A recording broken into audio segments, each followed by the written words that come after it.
numbers and the way things were progressing. And it wasn't and so we're now just entering into the time frame when I said things might start to happen in 2015, so 5 years later. And it was about a year ago I read this book by Jonathan Cahn called The Harbinger, and it talked about all the events about 9/11, which, as you know very, very well, isn't exactly what they told us about on CNN. And I'm with you 100% on that. And I'm actually a rabid 9/11. I just read anything I can on it because it's sort of like a hobby of mine. I just can't believe they they didn't totally get away with it, but a lot of people still don't know what happened. And so Jonathan Cahn was talking about how this was all related to the Bible. And I'm not I'm not a religious person. I don't do anything organized religion, but I am a fairly spiritual person. I think the Bible does have some very interesting things in it, but I've never really paid attention to it. But he was talking about how in the Bible it was almost written how this 9/11 was going to happen, and how everything that played out, there was actually parts of the Bible and prophecies that said this would happen in one way or another. And I thought that's interesting. But the one thing that he talked about was something called the Shemitah. And that's what really caught my interest, because he said on the first day after 9/11, when the U.S. stock markets opened, was on September 17th, 2001. And that was the exact end day of the Shemitah. Now, for people who don't know what the Shemitah is, very briefly, it's in a Judaic religion, and it's written in their Torah and somewhat in the Bible as well about every 7 years you're supposed to forgive all debts. And it's also known as a time of washing away.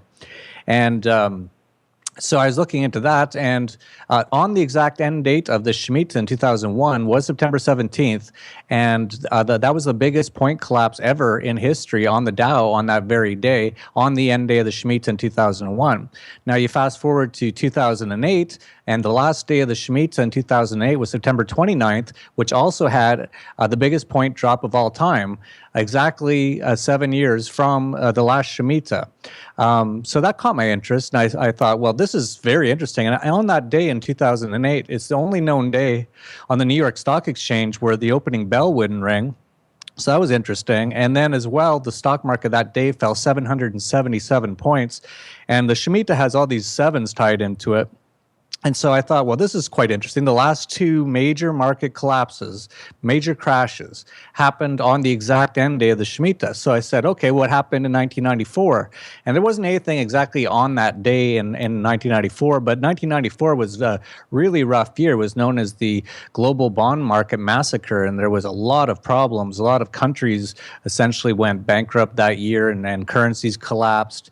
And then I look back at the last one before that, so 7 years before, 1987, that was Black Monday. And that happened in October. So that happened about a few weeks after the Shemitah end day in that year. But that was the biggest percent crash of all time. And then you keep going back further and further, and it always seems to be some sort of major crisis or collapse happening around these Shemitah dates. And so I started watching this year. Shemitah lasts a full year, so it started in last September. And I was watching that on the very day that the Shemitah year began. The markets began a major decline. They actually declined about 7% over a few weeks, starting on the first day of the Shemitah. So I said, well, this is very interesting. I want to see what happens in the next Shemitah end day, and that happens to be September 13th of this year. So that's actually a Sunday, so we're not going to see any market collapse on that day or anything, but these things don't necessarily have to happen on the exact day. They tend to happen around this time, and that's why you actually see a lot of stock market collapses. A lot of people equivocate October with collapses because, well, not because, but it also seems to be right around these Shemitah dates all the time. And so I then looked into what's going on around those dates, and that's what really caught my interest. And I started to figure out that there's some things being planned in one way or another for this September that could get very interesting. All right. You laid a lot on the table there. So for people who are interested in my own take on this, I just wrote for the International Forecaster. I just wrote an editorial, Is the World Going to End on September 23rd, 2015? Kind of tongue-in-cheek at some of the predictions that are being made. I know that you're not necessarily making all of those types of predictions, but let's just go through some of the things that we've just outlined there. Because, for example, you lay out that list of dates that have happened around Shemitah in the last 7-year cycle, and this one before that, and the one before that. Very convincing when you put it in those terms. But let's look at it more deeply. This is confirmation bias 101, I think, right here. Elul 29 of 2008, September 29th, you had the 777-point drop on the markets. Amazing. Right on the button. Elul 29 of 2001, September 17th. That was the big market plunge in 2001. Amazing. Right on the button. 1994, there was some kind of bond market rout taking place sometime around then. 1987, well, a few weeks later, there was Black Monday.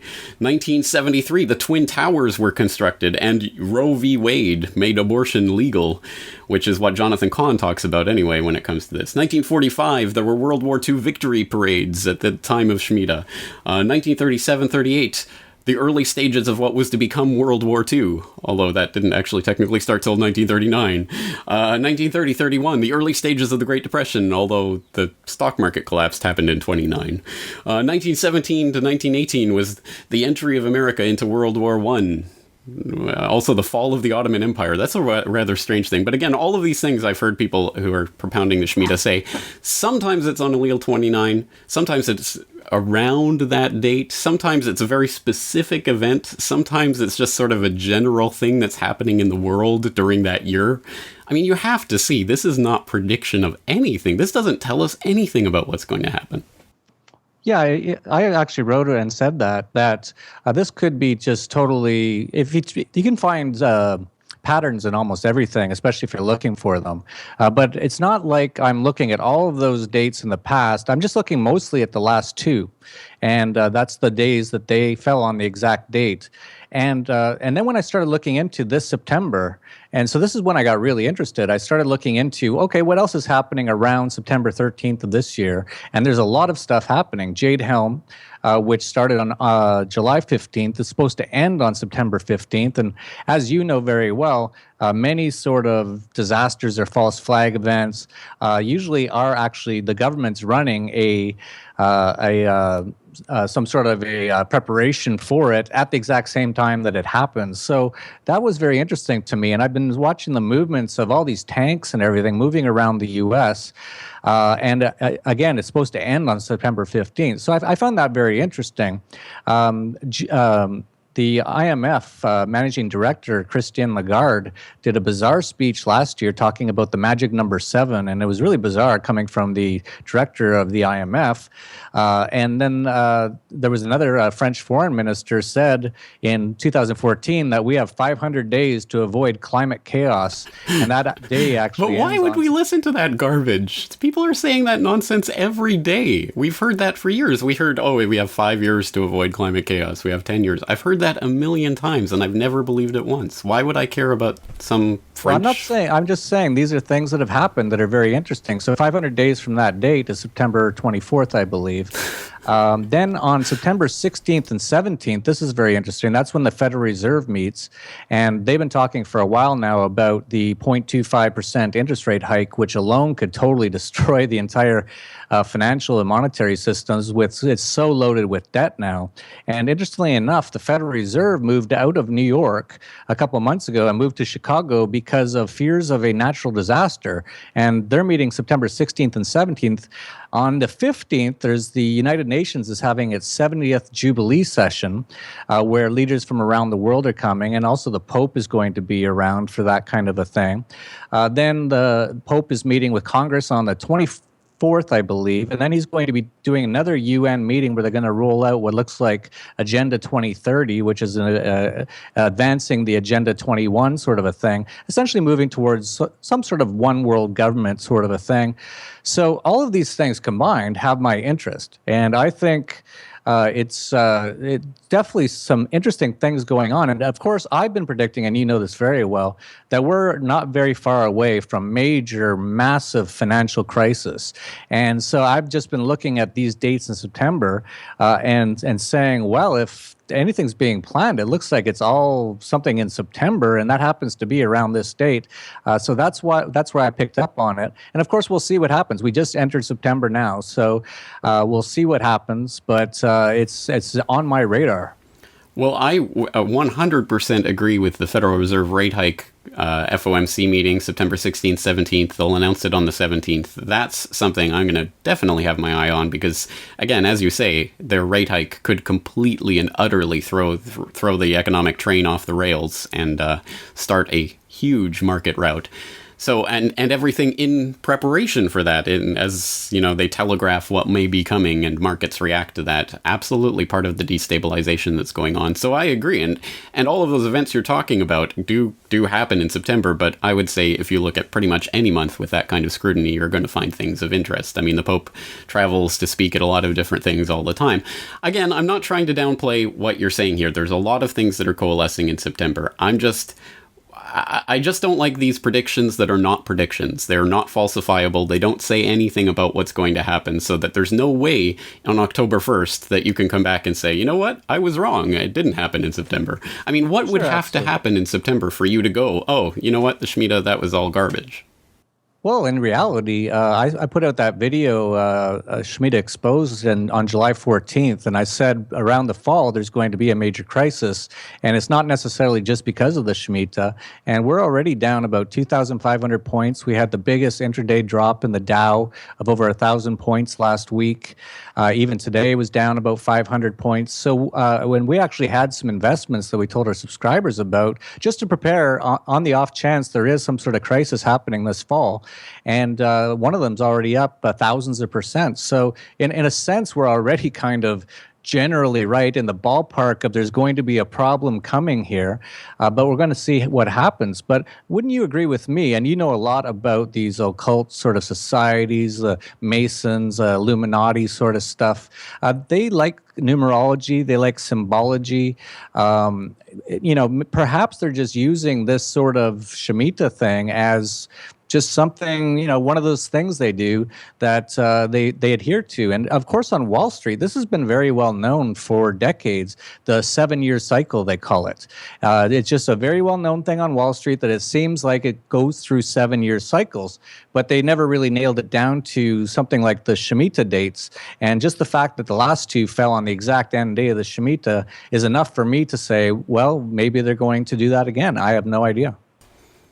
Well, we have no idea. That's true. Well, the numerology thing is interesting, but it's always interesting in retrospect. We always look at an event after it happened and say, oh, look, that lines up with that, or that number, has significance there. I have never, ever, ever seen anyone predict anything with any accuracy on using numerology. Never.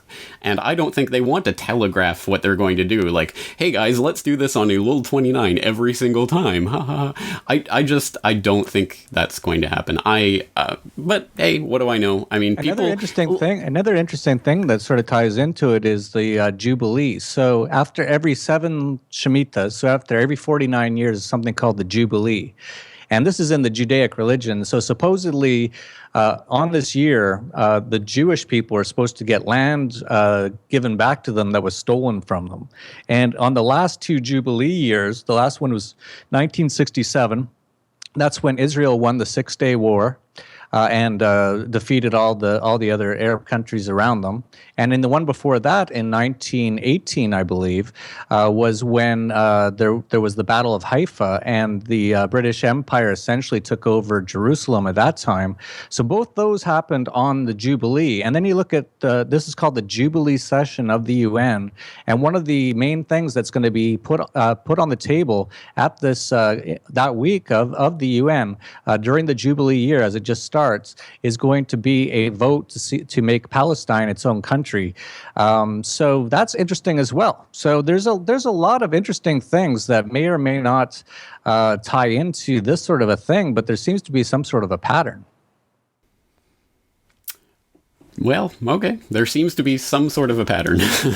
I don't know. I get what's happening here, that people are kind of picking up on all of the instability that's building up in the markets right now. They know that something big is happening, that, as you and I agree, there is a huge financial calamity coming, and people are picking up on that, and it's kind of the Shemitah thing is a way for people to focus their attention on that. The problem and the danger for that, for me, is that if we say, oh, it's all coming down in September, if October 1st comes around and the markets still look relatively the same, people are going to go, all right, all a bunch of junk, let's forget all of that conspiracy nonsense. And to me, that does a disservice to this information, because it isn't about this particular month. It's about what the future of humanity, really. I mean, we're really playing a game for all the marbles at this point when we talk about the global economy and the coming global government. So I don't want to say that, I don't want to put my eggs in that basket so that when that basket gets taken away, everyone just starts ignoring this. You know what I mean? I don't want this to center around Shemitah as a concept, because it can so easily prove to not be the case. And in that case, who ends up with egg on their face, and who ends up looking like they're so smart for poo-pooing it? Yeah, absolutely. There's a lot of risk. It takes a lot of guts to say what I feel is happening. But I do feel there is something happening around September, October of this year for a number of other reasons as well. Even Martin Armstrong, a trends forecaster who was actually jailed for 10 years because he apparently had a computer model that was able to really predict the crashes in markets and even government collapses. He said in the 1980s at least, that there's going to be a massive crisis, collapse, or paradigm shift in politics and money on October 1st of this year. So there's just a lot of people talking about this time period. So I wanted to make people aware of what's going on. And it's not just about the Shemitah. It's about Jade Helm. It's about the Federal Reserve moving out of New York to Chicago for no explainable reason. It's about NORAD moving into the Cheyenne Mountains because they're worried about an EMP attack. There's a lot of things going on that are factual and seem to be all happening around the same time. So I'm not saying that for sure. Well, obviously on September 13th, we're not going to see a major market collapse. That's Sunday. But I'm paying attention to this time period for a number of reasons, and a lot of them are based on factual evidence. Well, there are, as I say, there are a lot of worrying things, including the Fed rate hike and things of that nature, and the Fed moving its New York offices to Chicago and all of that. I mean, there is some craziness going on. No one can deny that. Although, actually, I've seen that apparently, because the Elul 29 is calculated based on the new moon sighting in August, that some people are saying that Elul 29 is actually September 11th/12th. So... Who knows even what date this is all supposed to be on? I'm no expert on it. I just found out about the Shemitah, like I said, last year from Jonathan Kahn. And just the fact the last two major market collapses happened on the exact date was enough for me to start looking into it. And then, as I pointed out, as I saw these things happening, Jade Helm's really interesting. It's been really quiet so far. Of course, there's a media blackout on most of it, but they've mostly just been moving things around. And I just... I've seen so many videos just in the last few days of massive, you almost can't believe how many tanks they have on these trains, like literally hundreds, and it goes by for 5 or 10 minutes, and all over the country. Some are going to San Francisco right now.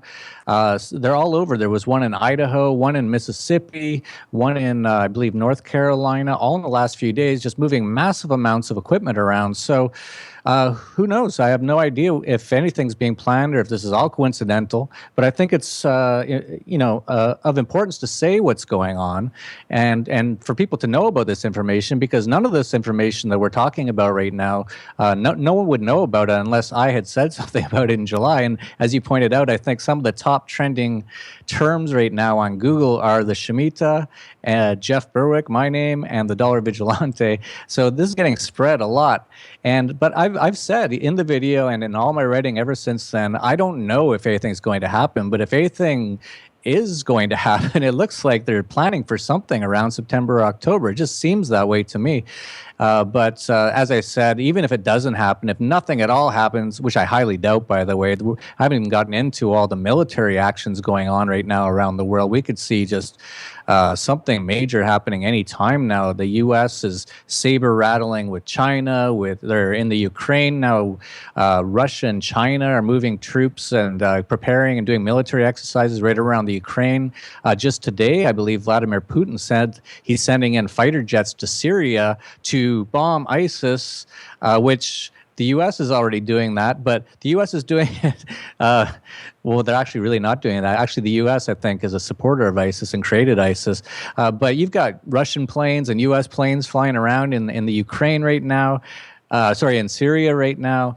They've been doing all kinds of other actions all around the world. So even militarily, something could happen at some point. So I'm just pointing out that this is looks like a very precarious time, and now with the markets already starting to head into collapse, it's making a lot of things happen. So I'm just putting out that information. If nothing happens, great. But be prepared, because there is going to be a financial collapse that is going to be of a level that no one has ever seen before, coming probably in the next few months or maybe next year. Not much more than that. My longest time prediction in the past was 2020, but I think things are really going off the rails really fast right now.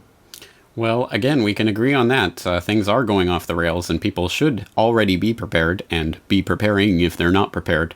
By all sorts of different methods, and I list a bunch of them at the end of my International Forecaster editorial, but more to the point, you have just finished your book, Shemitah Trends, The Plot to Enslave Humanity and Find Freedom. Tell us a little bit about that. Sure. The book itself isn't just all about the Shemitah. It actually talks about how we've all become enslaved over the last few centuries by governments and central banks, and how that allows them to do these sort of events. For example, in the Great Depression, that's fairly well proven now that the Federal Reserve increased the money supply throughout the 20s, and then it looks like on purpose cut it by about 30% in 1929, which caused a massive market collapse, caused the Great Depression. And then they bought up assets at pennies on the dollar. So they've done that before. So there's no reason to think they might not do that again. And so they may be planning. And by the looks of everything the U.S. government's doing, it's looking like they're trying to destroy their own economy. Every single thing they do, all the regulations. It was Jerry Seinfeld had a lemonade stand with his kids the other day that got shut down by cops. There's just regulations, increasing minimum wage, which destroys jobs. The taxes, the police state that's rolling out, that's another very interesting thing. They're trying to cause civil unrest in places like Baltimore and Ferguson, which were doing fine except for the police. And so there's a lot of crazy stuff going on. I think people just need to be aware of it. And so I figured by putting it together in a package that talks about the Shemitah and these possibilities and things that could happen in September, I think it wakes people up to what's really going on and to prepare for what is coming, because it is coming and it's just a matter of time now. And we'll see what happens, but I'm definitely being very cautious for the next few months. I'm, have a lot of. I'm mostly out of the financial markets except for to short them, and that's been doing very well for me and our subscribers for the last month. And getting into things like hard assets, precious metals, things like that. Also, I advise just getting out of the U.S. as you've done, as many of us have done. I'm here in Mexico.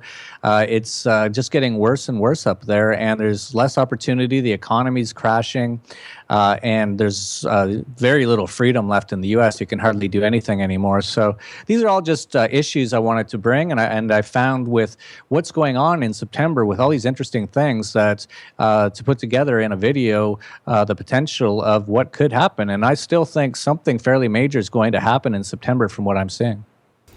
And of course, your main website is dollarvigilante.com, but you also have surviveshemitah.com. Yeah, surviveshemitah.com. You can see the video that we've been talking about that you're not sure about, but I figured, we always talk about the past and talk about these plans that happened in the past. Why not talk about them before they happen and see what happens? What I actually said and what I think is so many people are finding out about it that if they did have some sort of plan, for example, here